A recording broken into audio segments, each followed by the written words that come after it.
Hello hello friends, नमस्ते, राधे राधे। कैसे हैं आप सभी? उम्मीद करती हूँ आप सभी बहुत बहुत बहुत अच्छे होंगे, बढ़िया होंगे और मज़े में होंगे फ्रेंड्स। और मैं भी अच्छी हूँ। तो आपका अपने न्यू ब्लॉग में बहुत बहुत स्वागत है।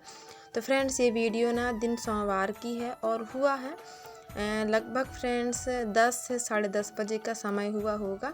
और मैं भी नहा धो ली हूँ और बच्चों को भी नहा धुला दी हूँ। बस अभी कपड़े धोना बाकी है।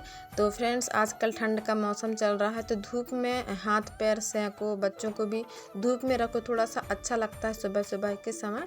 तो नहा धो के तो फिर बहुत ठंडी लगती है, तो धूप में ही अच्छा लगता है। तो आंगन में हम लोग फट्टी बिछा के और बच्चों को भी कंघी तेल कर दूंगी और मैं अपना भी कंघी तेल कर लूँगी। और फ्रेंड्स, आज मैं काम पे नहीं गई हूँ। मेरी बाटा हमारी माता जी मेरे काम पे गई हुई हैं, जो पंचायत काम लगा हुआ है उसमें।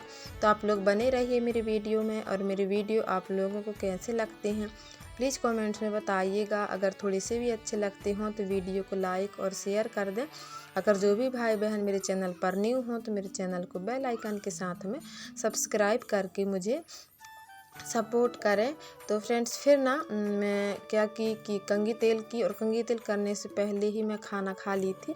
मतलब बच्चों को तैयार की, उसके बाद में हम लोगों ने खाना खाया और उसके बाद फिर मैं खुद का कंघी तेल की और बच्चों को भेज दी हूँ मैं आंगनवाड़ी। तो फ्रेंड्स, आजकल ना मेरे बच्चे ना आंगनवाड़ी जाने लगे हैं। पहले तो बहुत दिक्कत हुई, लेकिन आजकल ना वो चले ही जाते हैं, उन्हें भेज दो तो वो ना दोनों आंगनवाड़ी चले गए हैं और मनु अपना स्कूल चला गया है और बस मैं अपने कामों में लग गई हूँ। तो फिर मैं कंघी तेल करने के बाद मेरे कपड़े रखे हुए थे, तो मैं कपड़े धो के और सुखा दूंगी। और इसके बाद फ्रेंड्स, मुझे अभी करनी है सिलाई, और सिलाई के कारण ही मैं अपनी माता जी को काम पे भेजी हूँ, नहीं तो मैं नहीं भेजती। क्योंकि जब मैं काम पे चली जाती थी ना, तो माताजी बताती थी कि ग्राहक लोग आते थे ब्लाउज़ मांगने के लिए ऐसा करके, और ब्लाउज सिले हुए नहीं थे। तो फिर मैं माताजी से बोली कि आप 2-4 दिन मेरे बाटा काम पे चले जाओ और मैं सिलाई कर लूँगी, तो फिर आप घर में रहना और फिर मैं काम पे जाऊँगी ऐसा करके।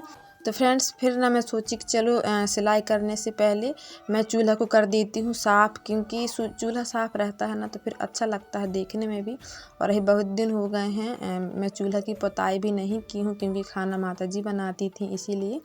तो फिर मैं सोची कि चूल्हा को सफाई कर देती हूँ, या फिर कोई मेहमान आ जाते हैं तो फिर चाय बनाने के लिए आसानी हो जाती है। और चूल्हा जब ऐसे ही छोड़ देते हैं तो देखने में भी अच्छा नहीं लगता है। तो मैं सोची कि चलो चूल्हा को साफ़ कर देती हूँ, भली पुताई मैं बाद में कर दूँगी ऐसा करके। तो फ्रेंड्स, मेरा ना सिलाई का भी टाइम हो रहा था, तो फिर मैं राख को निकाल के अलग कर दूंगी और यहाँ से साफ झाड़ू लगा दूंगी, तो फिर देखने में भी अच्छा लगेगा। और गंदा सा लगता है ना तो फिर किसी और काम में मन भी नहीं लगता मेरा। तो यही है फ्रेंड्स, तो वही मैं साफ़ कर दे रही हूँ। और उसके बाद में मुझे अभी करनी है सिलाई, क्योंकि सिलाई की वजह से ही मैं घर में रुकी हूँ। और फ्रेंड्स, इसकी ना मुझे लिपाई भी करनी है, लेकिन आज मैं नहीं करूँगी। सोच रही हूँ कि मंगलवार के दिन करूँ ऐसा करके। तो देखती हूँ मुझसे हो पाता है कि नहीं हो पाता है। और फिर चूल्हे वाले कमरे की सफाई करने के बाद फ्रेंड्स, देखिए मैं यहाँ पर कपड़े काटने में लग गई हूँ। और कपड़े काटने के बाद मुझे अभी करनी है सिलाई। तो सबसे पहले मैं अस्तर की कटिंग कर ली हूँ, और अस्तर काटने के बाद फिर मैं मेन फैब्रिक में अस्तर को रख के और उसकी कटिंग कर लूँगी। मुझे ना 2 बार कटिंग करना होता है, और एक बार में ही जब मैं कटिंग कर लेती हूँ ना, तो जब चिपकाते समय ना मतलब छोटे बड़े हो जाते हैं। तो इसीलिए ना फिर मैं अस्तर की पहले फिक्स कटिंग करती हूँ, और मतलब जो नाप का ब्लाउज होता है ना उसकी कटिंग में अस्तर की करती हूँ। और उसके बाद में फिर मैं इससे थोड़ा सा बड़ा जो मेन फैब्रिक है उसको काट लेती हूँ, ताकि फिर ब्लाउज़ बनाने में मुझे आसानी हो जाती है।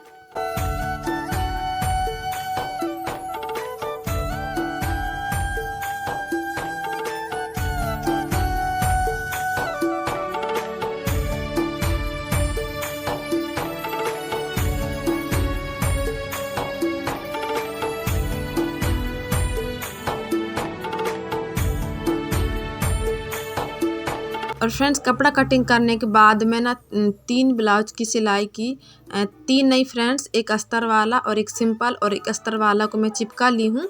बस 3 मतलब सिल लेती, लेकिन ना शाम का भी समय हो गया था, तो फिर ना आजकल जल्दी से ही दिन डूब जाता है, जल्दी से ही रात हो जाती है। तो फिर ना मैं लगभग 4 बजे उठी सिलाई से, तो एक ब्लाउज़ मेरा रह ही गया, चिपका बस ली थी मैं, उसको नहीं बना पाई थी।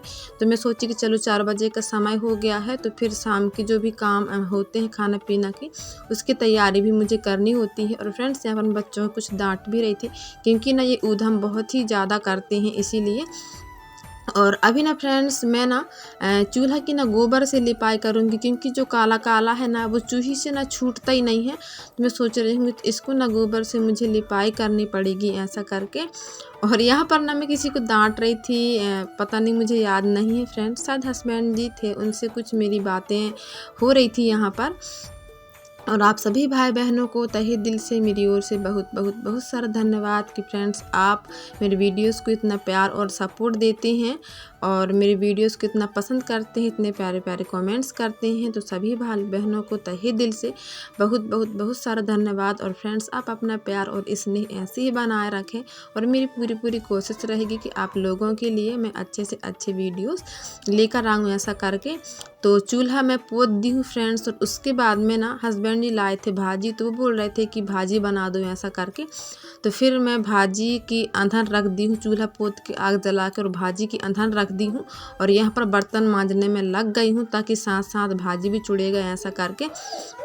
लेकिन फिर ना कुछ रीजन्स की वजह से मैं भाजी नहीं बना पाई थी। भाजी सोची कि सुबह बनाऊंगी, हस्बैंड जी बोले कि चलो सुबह बना लेना, अभी कुछ और बना लो।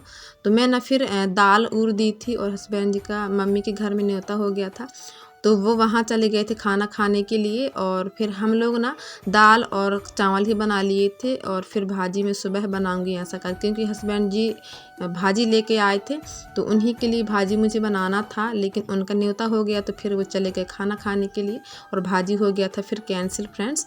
और फिर देखिए यहाँ पर मैं बर्तन साफ़ करने में लग गई हूँ। और फ्रेंड्स एक बात मैं और आप लोगों से शेयर करना चाहूँगी, मेरी मम्मी का ना एक्सीडेंट हो गया है, तो उनको ना कान में टाँके लगे हुए हैं, और बहुत सी परेशानियाँ ऐसी होती हैं जो अनचाही ही आ जाती हैं।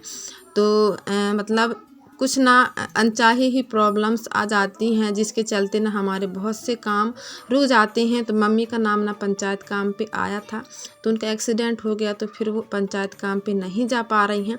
और इसी चलते ना फ्रेंड्स बहुत ज़्यादा प्रॉब्लम हो जाती है, क्योंकि हम लोगों के लिए काम करना बहुत ही महत्व होता है। एक एक रुपये जोड़कर हम लोग अपना घर चलाते हैं, और जब ऐसे हो जाते हैं ना तो बहुत दुख होता है। तो मम्मी का नाम बस ऐसे ही जा रहा है, अब खाली एब्सेंट लग रहा है, वो काम नहीं कर पा रही हैं। तो और उसके बाद मतलब इसके बाद ना बर्तन मांजने के बाद ना मैं कुछ भी वीडियो शूट नहीं कर पाई थी। और बर्तन मांजी, और इसके बाद मैं दाल और चावल बनाई थी फ्रेंड्स, राहर की दाल और चावल सिंपल। और फिर खाना पीना खा के मैं एक ब्लाउज़ की सिलाई की थी, जो सुबह के टाइम अधूरा रह गया था ना, उसकी सिलाई की थी। और उसके बाद मैं सो गई थी। और फ्रेंड्स मेरे जीवन में ना कुछ ऐसी बातें चलती रहती हैं पर्सनली, कि मैं आप लोग के साथ में शेयर नहीं कर पाती हूँ, और कभी कभी ना शेयर करना चाहती भी हूँ, पर मुझे ऐसा लगता है कि ये सब चीज़ें चलती रहती हैं, क्या छोटी छोटी सी बातें मैं आप लोग के साथ में शेयर करूँगी ऐसा करके। तो फिर मैं इसके बाद ना कुछ ऐसी प्रॉब्लम्स हो गई थी, फिर मैं वीडियो कुछ भी शूट नहीं कर पाई थी। तो बस बर्तन मांजने के बाद फ्रेंड्स खाना पीना बनाई, ब्लाउज़ की सिलाई की, उसके बाद में फिर मैं सो गई थी। तो आज के लिए बस इतना ही फ्रेंड्स, अब हम मिलेंगे अगले एक अच्छे से वीडियो में। जब तक के लिए बाय बाय फ्रेंड्स, अपना ध्यान रखिए, खुश रहिए जहाँ भी रहिए। तो बाय बाय फ्रेंड्स।